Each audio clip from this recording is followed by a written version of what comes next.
What's up, everybody? Jabo Habo here. Again, it is blue because I am in the building of the mall that is not ready yet. It's kind of the only time I can find to make videos. So, video number four on how to make money when homeless. What you're going to need to do is find yourself an Amazon Dropbox. Now, if you're in a big city, that's no problem because most 7-Elevens have Amazon Dropboxes. So, there you go. As long as you have an ID, you need an ID. If you don't have one, then you're doing something wrong. So what you're gonna need to do is get yourself one of those.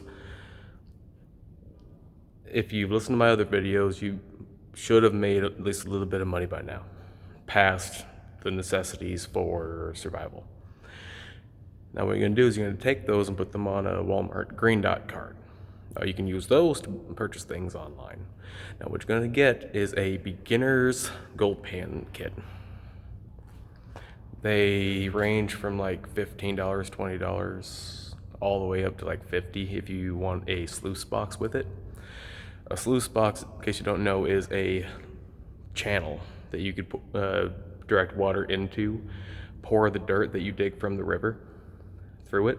It's only about as big as my forearm or so, but wider. So it's not huge. It's easily backpackable, and most of the ones, at least the ones I've seen, are you can take them apart pretty quick. So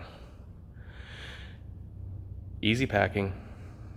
Get one of those if you want to, if you have the excess income and you want to be able to make some more, and you have a couple days worth of food. Boom, there you go. Head out into the woods, find yourself a river or a dried up lake bed even, or a riverbed, not lake bed. Technically, the further you are, or the closer you are to a mountain, the more gold you'll find. So, further away, you're just gonna find little bits of dust, and you don't want those. You want as few of those as you can get.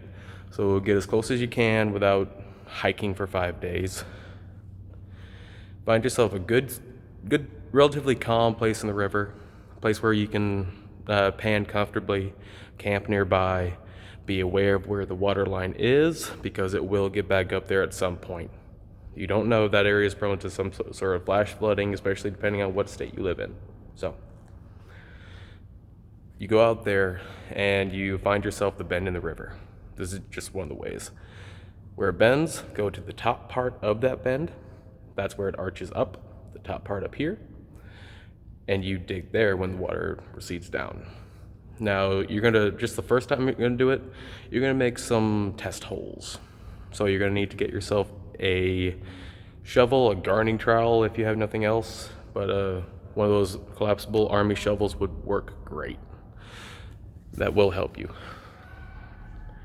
And you're going to pan those, put those in your bucket, and if you have time before the river comes back up, then you have time. So what you're going to need to do is take the dirt in your bucket and go back to shore where you're set up, and you're going to pan it. Make sure that bucket's full of water, and you got your little shovel with you.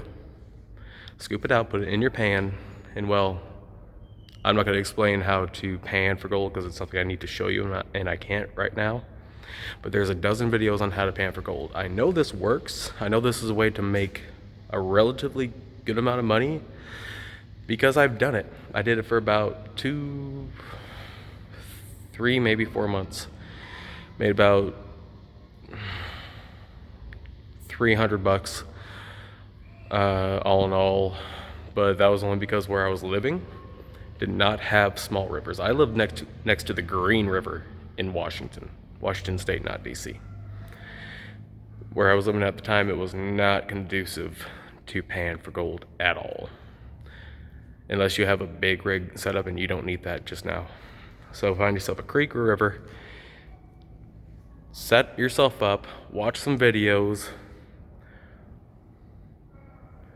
Forewarned is forearmed. Get everything you're gonna need. Your food, your shelter, bring a couple nights of propane if you're going with the propane system so you don't make a whole bunch of smoke out there. Probably a smart idea because nothing will attract a game warden faster than smoke. So what you're gonna do is once you have all your gold refined down, it's not hard. There's all kinds of places where you can actually practice. So You take all your gold refines, make sure there's almost no black sand in it whatsoever. Black sand is the magnetic tiny bits of sand that float down with it. That's where all the gold is. You pan that down to whatever amount you got in that 2, 3, 4 days, and you take a torch to it. Now, gold has a very low melting temperature, so it'll ball up almost naturally. It wants to ball up on you. So it'll go, just push it all towards itself. Make sure you're doing this on a stone that has a divot in it, or a piece of clay or something like that that wouldn't get completely fucked up from that level of heat, because it's probably going to, unless you're using stone bowl or iron if you have it. But honestly, who has a thing of iron in their backpack? I don't. Anyway, you take that to any pawn shop or any place where they buy and sell gold, they'll buy it off you. Even at gold prices today, you walk out of that little excursion with like $700. If you do it right, if you keep at it and keep yourself quiet, do not be hooping and hollering and playing music and getting drunk out there. Play it smart. So anyway, this has been my elongated welcome back video to my channel. Remember, everybody, like, subscribe, stay happy, stay smart, and as always, listen to Jabbo.